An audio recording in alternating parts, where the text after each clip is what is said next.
এতগুলো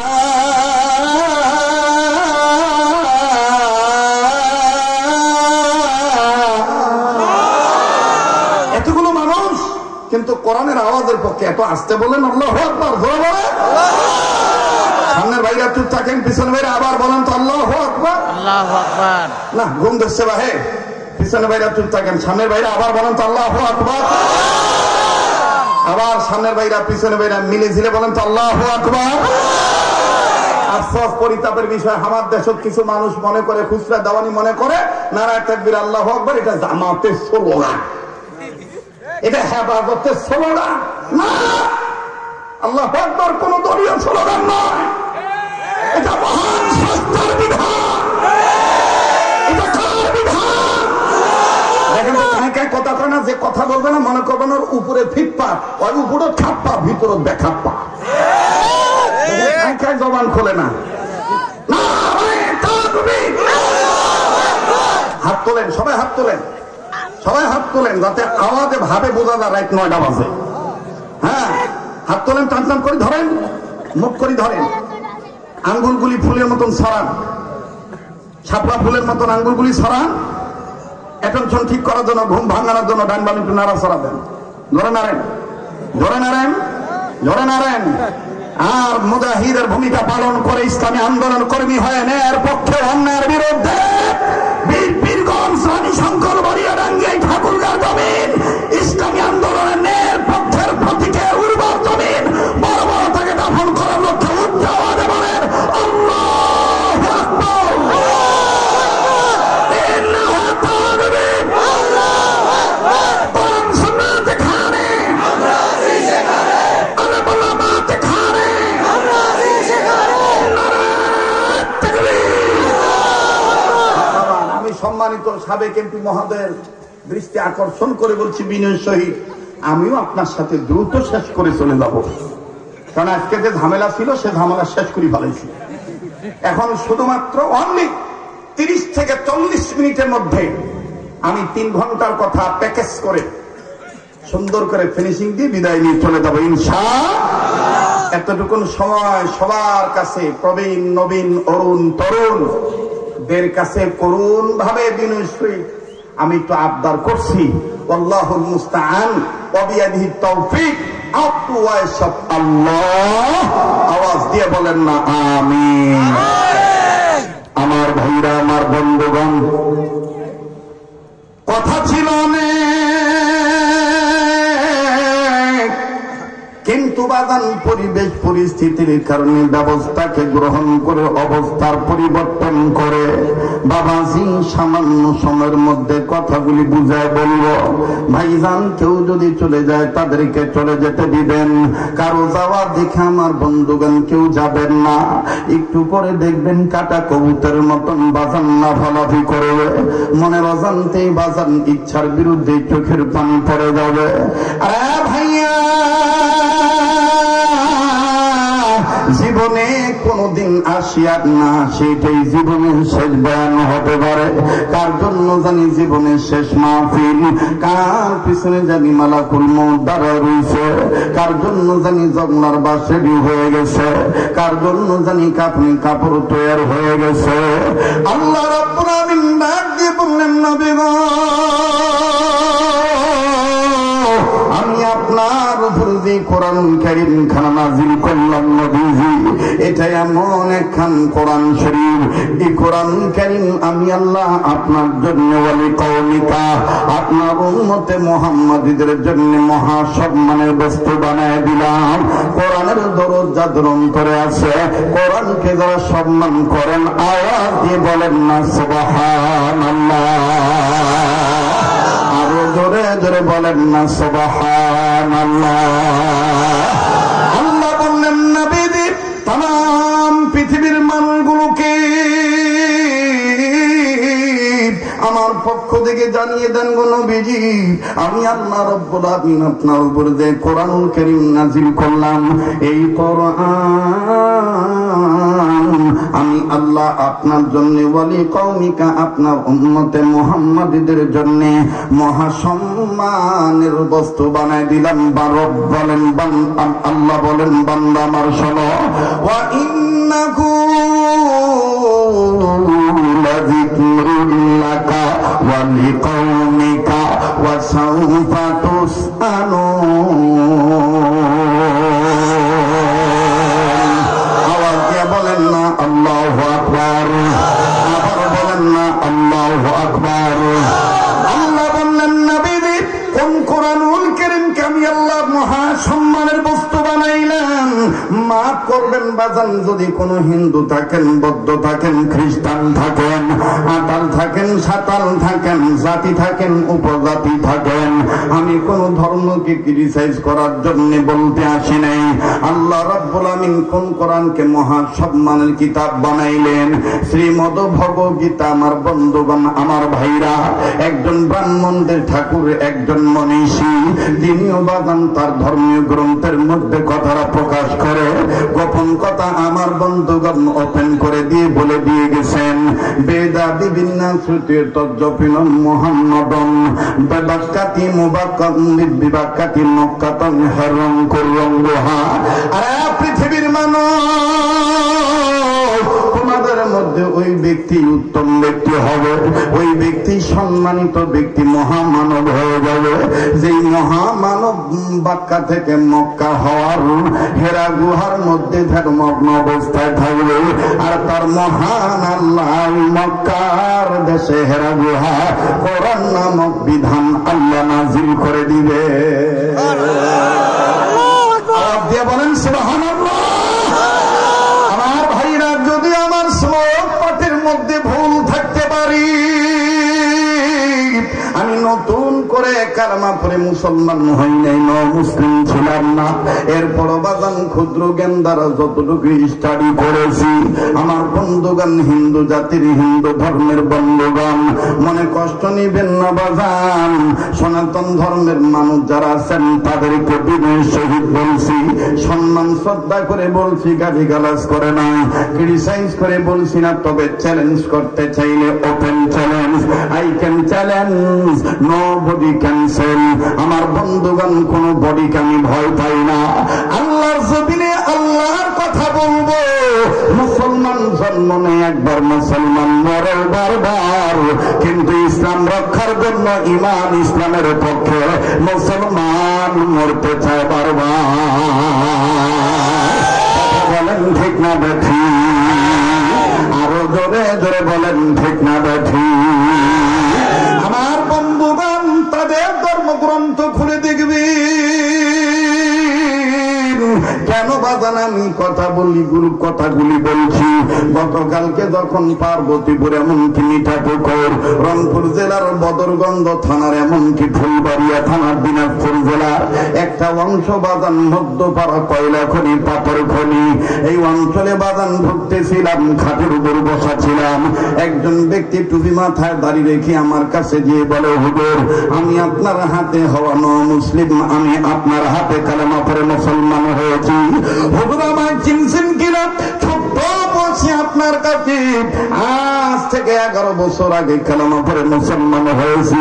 হুজুর আমি সেই ছেলে। আমার বন্ধুগণ, আমার ভাইরা, নিজের কাছে নিজেকে কেমন জানি ছোট মনে হলো, শর্মিন্দা ভাব প্রকাশ করে ছেলেটাকে ডাক দিয়ে বললাম, মাশাআল্লাহ, বারাকাল্লাহ, হায়াকাল্লাহ, আতালাল্লাহ, শাফাকাল্লাহ। আর একটি কথা তার সাথে বলি নাই, বাবাজি চ্যালেঞ্জ করে বলছি, বাদান কোন কোরআন আল্লাহ মহা সম্মানের কিতাব বানাইলেন? এই কোরআন সম্বন্ধে, কোরআনে যে ধর্মের কথা, এক আল্লাহর ইবাদতের কথা আছে, আমার বন্ধুগণ গোপন বলেন আর ওপেন বলেন, বেদ কিতাবের একটা শাখা আছে সামবেদ, এরপরে অথর্ববেদ, এরপরে ঋগ্বেদ, এরপরে যজুর্বেদ। আমার বন্ধুগণ মহাভারত, আরে বাবাজি গানিকা জান্নাবাস্তা মনস্বতী মনসংহতি আমার বন্ধুগণ রামায়ণ যত কিতাব আছে তাদের ধর্মীয় গ্রন্থ এরা চুপি চুপি করে বাদান প্রকাশ করে বলে দিয়েছে লা ইলাহা হরতি পাপম ইল্লো ইলাহা পরম পদম জন্ম বৈকুণ্ঠময় তদ্দপিনম অপ ইন্নতি মুহাম্মাদান। বেদার হইতেছে আমি যদি এইভাবে একটু আরেকটু বলি তবে বেশি সময় নেব না আর 20 থেকে 25 মিনিট চলবে বলেন চলবে। কোরআন দেখেন কত দামের কিতাব কিন্তু আফসোস আমার সমাজে মুসলমান হয়ে বলে বেদের যে দাম কোরআনের সে দাম।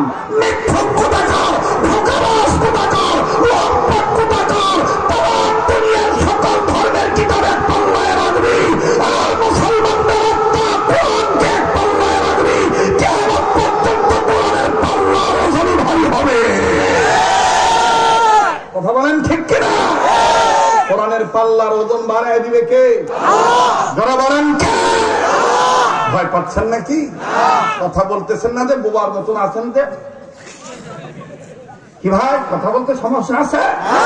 আমি কোন ধর্মের বিরুদ্ধে বলতেছি না কিন্তু আমার ধর্মকে যারা খাটো হয়ে বলে আমার ধর্মের মানুষ তাদের অন্ধ চোখকে আন্ধা চোখকে গান্ধা মনকে আমি খুলে দেওয়ার জন্য বলছি।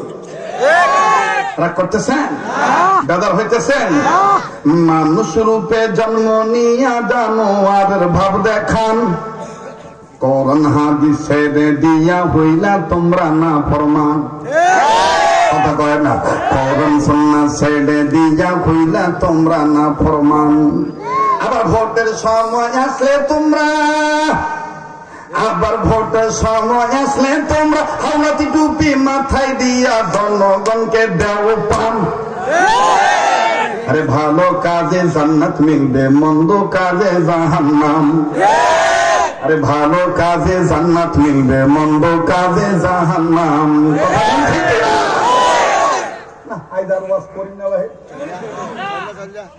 চলে যাবে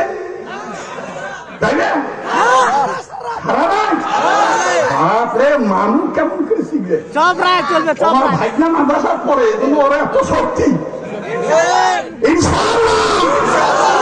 চলিবে কি চলিবে না? তাহলে আমি কব আজকের মাহফিল আপনারা বলবেন চলবে চলবে তবে আবারও বলতেছি ভুল বুঝবেন না।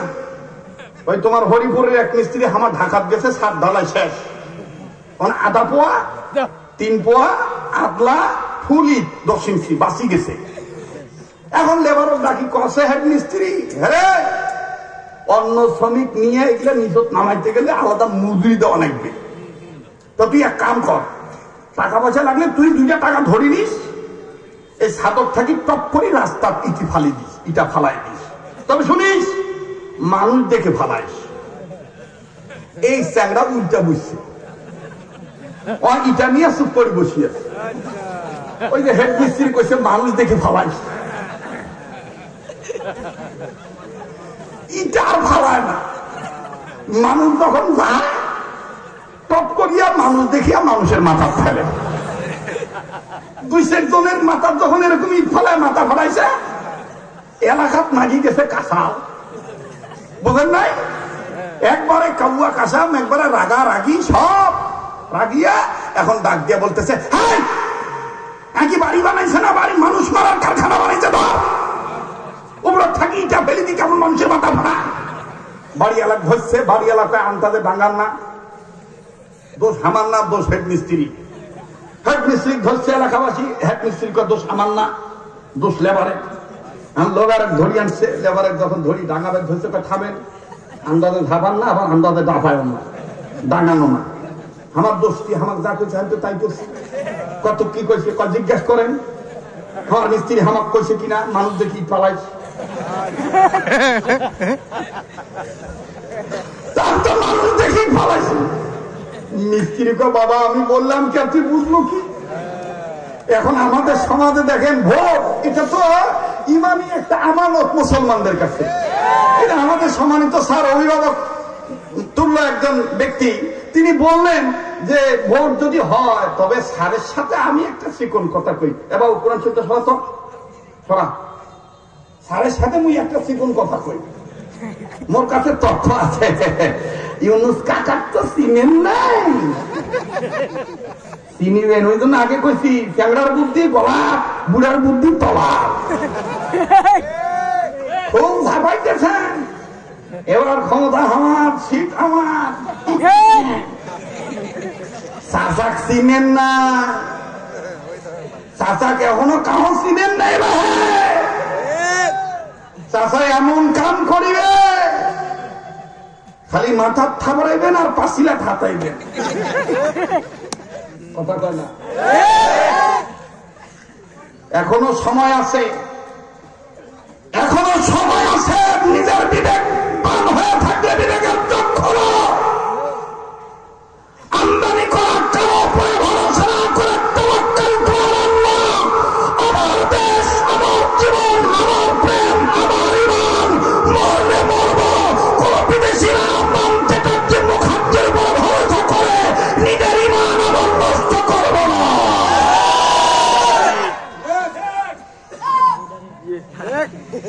হ্যাঁ, আমি লুঙ্গি পরি আসছি, মোর কাছে তথ্য আছে ভাই। খালি দেখবেন কায় পালায়, যাই পালাইবে মনে করবেন আমরা নানির ভাতারত ভেজাল আছে। আর কি কই ভাই, আমার কথা একদম শকশকা ফাঁকা কথা। আপনারা কি শুনেছেন, জেনেছেন? ইউনুস কাকা কি করেছে গত কয়েকদিন আগে, গত কয়েক মাস আগে?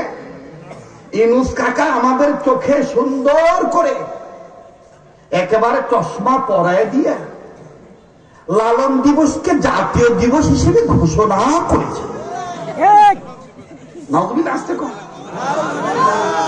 এই জাতীয় দিবস ঘোষণা কি এসএসএফ করছিল কোনদিন? বিগত যে ফ্যাসিস্ট ছিল, বাপে বাপ, আমার 14 বছর রাজশাহী বিভাগ, রংপুর বিভাগে ঢুকতে দেয় নাই।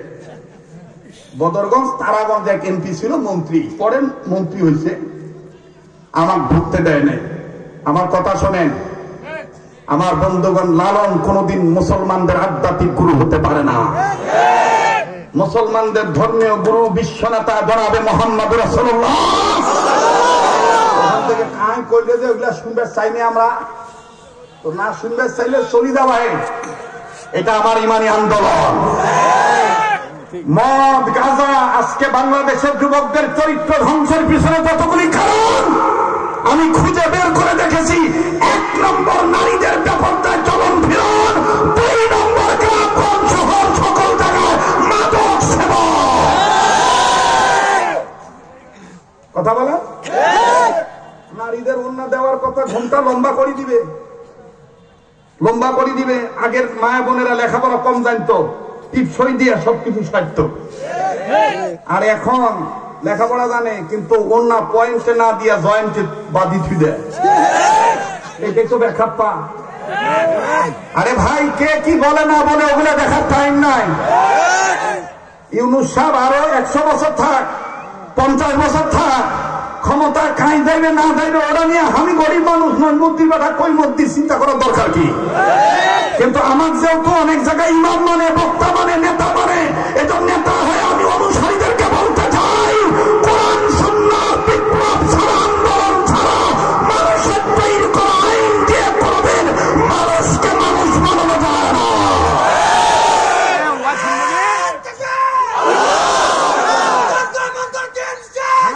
থামেন, কথা বলতে দেন। তোরা ভেজাল করিস কেন? আপনারা বলেন চলবে কি চলবে না? লালন কি আমাদের ধর্মীয় গুরু হতে পারে? আলেম ভাই যারা আছেন, বুদ্ধিমান যারা আছেন, বলেন লালন কি মুসলমানদের আধ্যাত্মিক রাহবার? বলেন বলেন।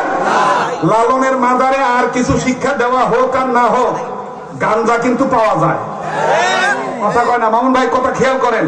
লালনের মাজারে আর কিছু পাওয়া হোক আর না হোক, গাঁজা কিন্তু পাওয়া যায়। আর এই গাঞ্জার যে কতুলা না, কাহ কয় সিদ্ধি, কাহ কয় শুকনা, কাহ কয় মধু, কথা কয় না, কাহ কয় হ্যাঁ গঞ্জা বিকা। হ্যাঁ, আবার দেখবেন ওদের পক্ষে এক বেটি বাপরে বাপ সংসদে পর্যন্ত গান গাইতো, এখন আর সেই গান নাই, এখন আর কা গান নাই। আমার বন্ধুগণ, আমার ভাইরা কি গান গাইতো? না না না, ওই বেটির কথা বলছি না, লালনের শিক্ষা। ওরে করিলে সিদ্ধির ভোজ, আমার সাথে লাগিবার কোষ কোন বয়াতি, কোন বাউলে আমার সাথে লাগিবার কোষ